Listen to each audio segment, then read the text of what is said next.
I'll tell you this. When I go around the country, yesterday I was at Ho Central, great meeting, share my vision with them.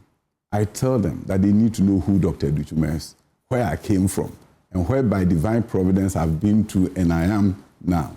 And I tell them that if you look at other countries that have transformed, that have been able to eradicate poverty, they did not do that just exporting cocoa, raw materials, and gold, which are all good things.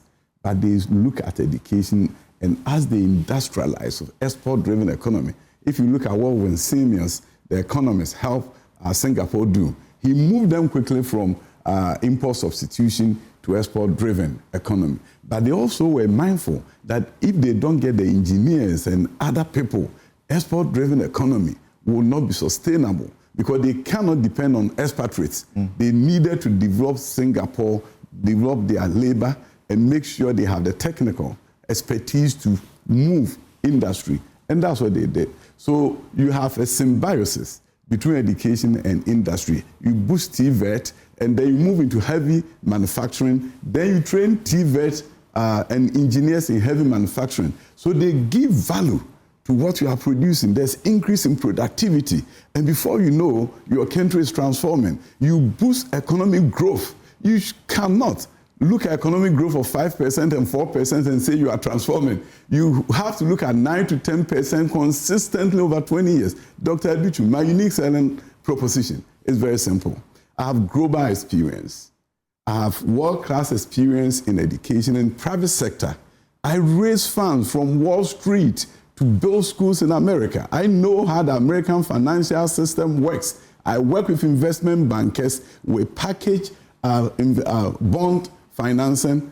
I was able to raise 20 million for this school, 30 million for another school. I know how the systems work globally. I also know something. What I know is that we have to create a nation where there's a growth mindset.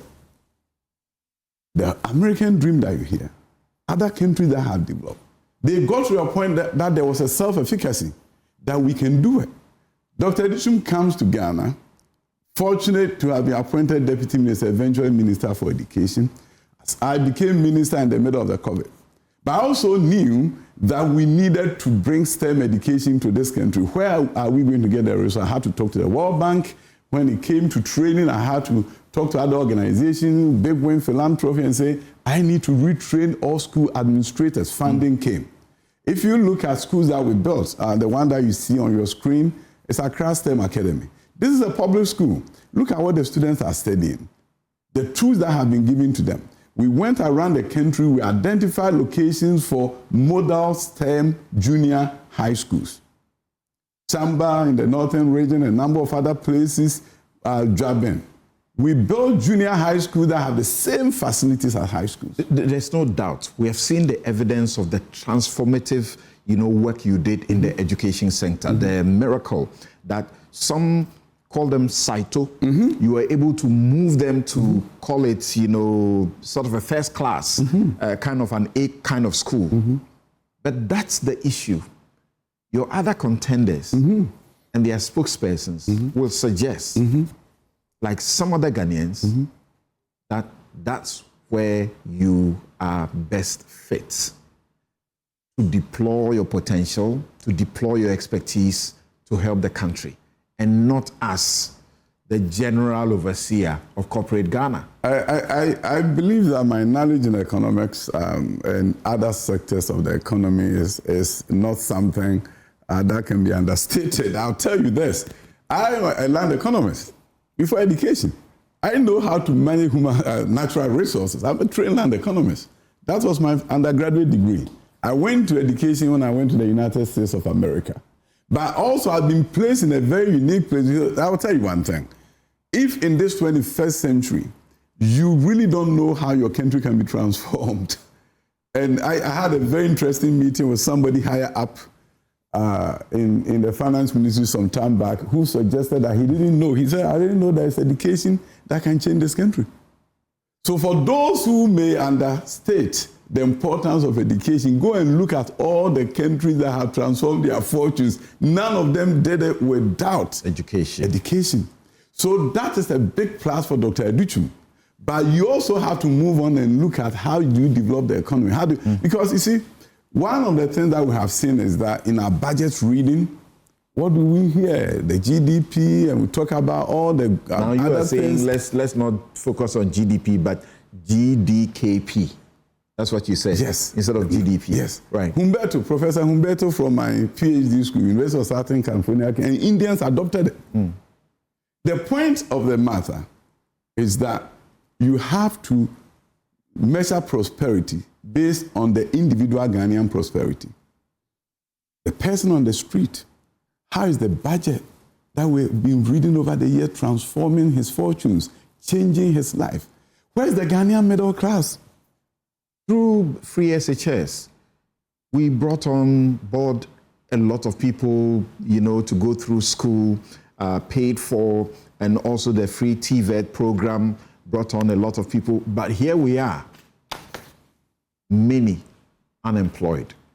Not that they do not have the skills or they do not have the knowledge or they do not have the certificates. They are unemployed. They are looking for decent jobs they can find. You see, so we are not solving the problem with education. You have to have your manpower needs assessment done. God willing, NPP delegate give me a chance, Ghanaians give me a chance. My first 2-3 months will be about manpower needs assessment. What are the skills that are in short supply in Ghana? And we don't even know. Many companies are importing certain kind of expertise from India and that place to Ghana. Cybersecurity, there's 500,000 shortage of workers in the US. You get a cybersecurity certification, you may work for US companies from Ghana. India has done it. They were able to cybersecurity is an area that this country did a yeoman's job. From a 32 or so % by the Global Telecommunications Union ratings for Ghana in 2017, by 2024, we had gone to 99+%. First year, equal with the Singapores that you like to talk about. That also tells you we have opportunity to export people with expertise. And when we say we did a human job, which is good, the underlying factor is that who were behind the computers doing the work. And what are other job opportunities within and outside the country? If our universities are incentivized through grants to establish courses that are in high demand, then you solve the unemployment problem, at least up to that point. But when you have courses that are being offered that may not produce the kind of graduates even the country is demanding.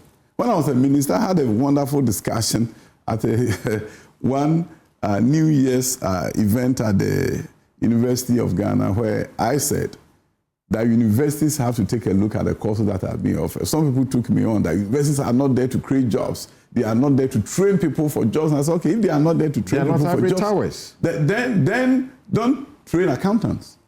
Don't train medical doctors. You are preparing them for work. Correct. If you offer courses in development education and you know there's nothing like development education as a profession, then we have to take a look at the kind of students who are coming out.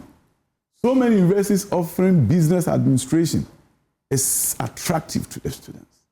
Where are the jobs?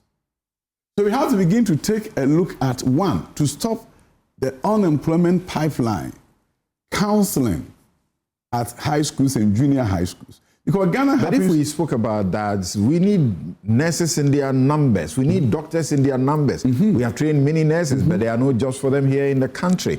Let's come to how your delegates, the NPP delegates, are responding or warming up to Dr. Yaw Adutwum. Why should the delegates vote for you, despite the fact that you have not been topping the surveys like the other two contenders? I like to be in the underdog. I like to be underestimated. Nobody knows my strategy, and I'm going to say it here. But you see, the bottom line is that when I talk to the delegates, they are just like other Ghanaians. They are looking for opportunity for their children. When I talk about the golden age of job creation in Ghana, they applaud. When I tell them we'll do IT hubs like in Bangalore and other places, they applaud because they know their children will get opportunity.